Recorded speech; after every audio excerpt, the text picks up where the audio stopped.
Coming up in the Bahamas tonight, police called to the scene as Ministry of Works employees demand their hazard pay. Coming up in the Bahamas tonight, the government making success with unions by signing off on a number of agreements. We've got the details, so stay tuned. Some taxi drivers expressing concerns over changes being made at Festival Place. We've got the details straight ahead. Now in HD.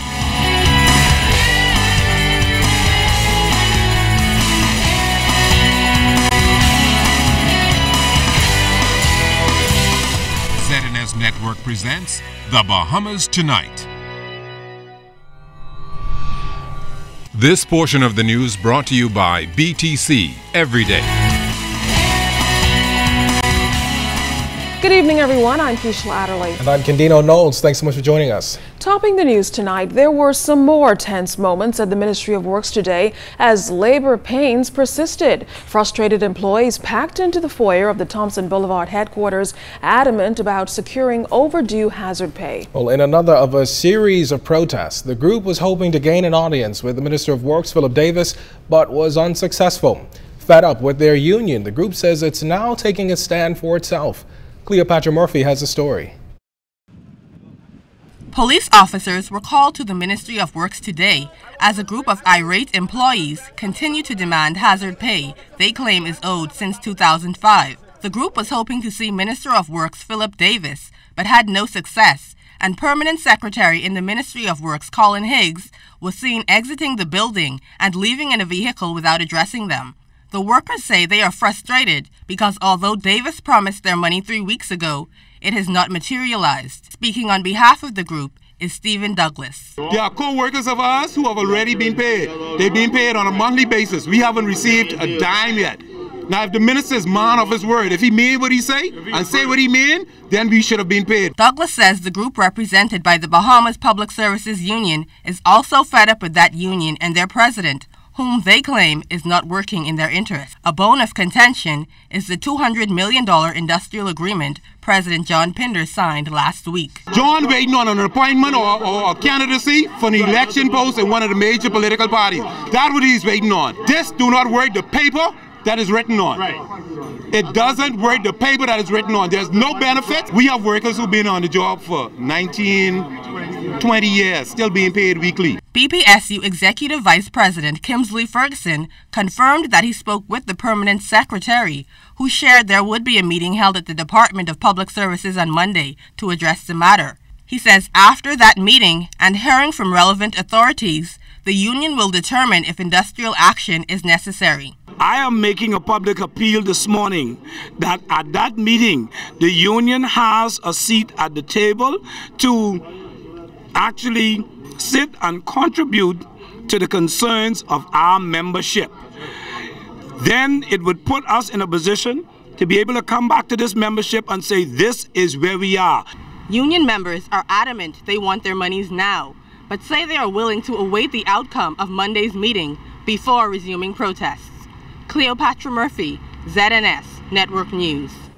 Well, President of the Bahamas Public Service Union, John Pinder, insists that he has secured the best possible industrial agreement for union members at this time, despite criticism that the deal is weak. Speaking with ZNS News from the Caribbean Public Service Association's conference in St. Martin, Pinder noted that unions in Jamaica had to sign industrial agreements with their governments with no increase for the next 5 years. And in St. Lucia, civil servants have been asked to take a 5% salary cut. Now, Pinder said this is compared to a lump sum payment in August 2014 for all public servants, with $1,200 added to the base of all public servant salaries in 2016 and a lump sum payment in 2017, among other benefits for his union.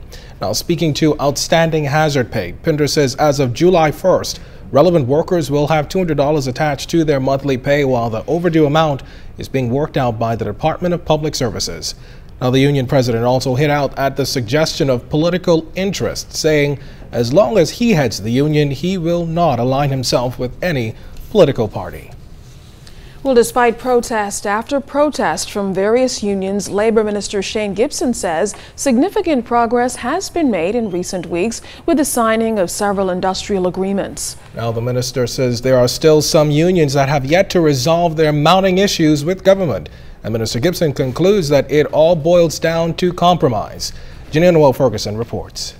With threats of a national strike by the Trade Union Congress eminent, Minister of Labor, the Honorable Shane Gibson, admitted to reporters Tuesday that he won't sit idly by and allow the country's operations to be disrupted. If you tell the world and you tell me that you could shut down an entire country, it would be irresponsible of me if it's within my power to stop you from shutting down the country, to sit back and allow you to shut it down.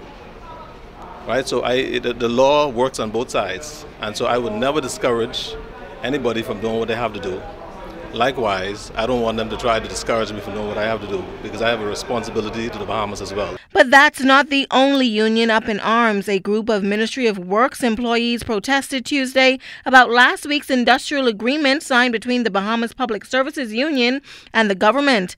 While both sides admitted it didn't take long to reach an amicable agreement, the labor minister contends that a compromise had to be made. When the economy was good, good increases were given out, or what they considered to be good increases were given out, and we were able to give more. Now that the economy is not as good as it used to be, of course, the workers decided that it's in the best interest of all concerned to reach a compromise that they can live with.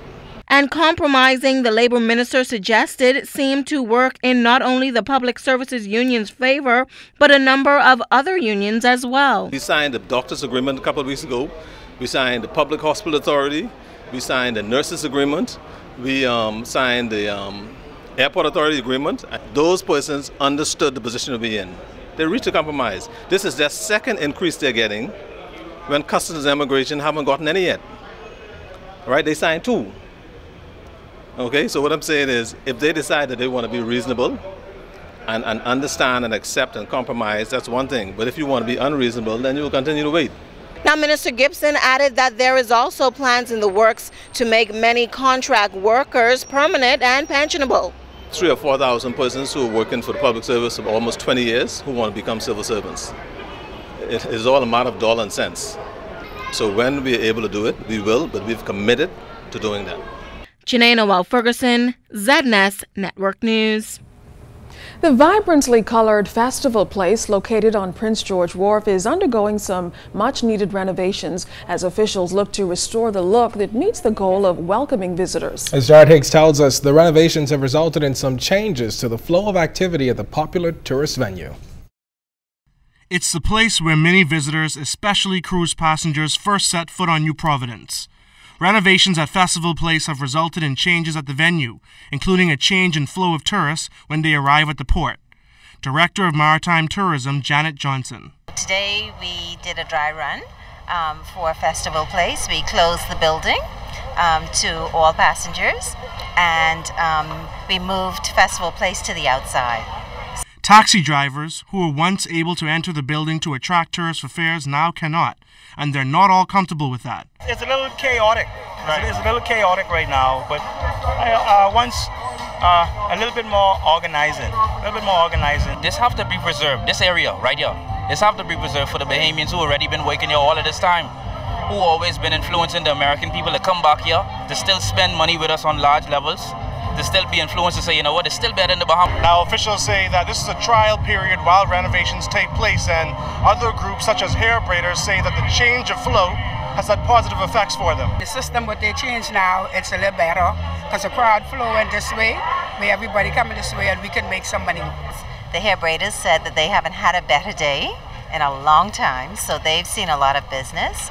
The New Scooter Association and the other companies have done well too. But not all the taxi drivers are complaining. Brent Wallace thinks the new system works better for everybody. I think everything is working out fine. It's working out better than when we was in there. When we was inside, we had a lot of problems. You can't solicit to get no job. But when it's in the open out here, you can solicit it and get a job, and your family can get something to eat. The Ministry of Works is set to begin work on the building, which includes putting on a new roof and beautifying the interior.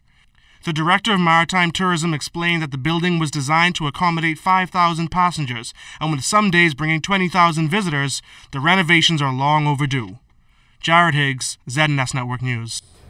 Meanwhile, that 4-year industrial agreement between the Bahamas Communications and Public Officers Union and the board of the Broadcasting Corporation is expected to be signed soon. Union President Bernard Evans gave us this update on the process after meeting with staff here in the capital and with the Northern Service. The only thing left outstanding is that management wanted a 5-year contract, and members emphatically told us no, 4-year contract is sufficient. The last contract is under a 4-year deal, and they would like to have this one under a 4-year deal. And so while we didn't get everything we want, we understand the financial constraints of the government at this time. Job preservation is certainly more important, very important. We believe that this contract with ZNS, money is in it, but it's for those who would work hardest. They would be rewarded the most. A woman accused of killing her boyfriend learns her fate. We'll tell you the jury's verdict straight ahead. And the Environment Minister strongly denying any vested interest in the company contracted to bring reform to the city dump. You're watching The Bahamas Tonight. This segment of the news is brought to you by Shell Quality Fuels.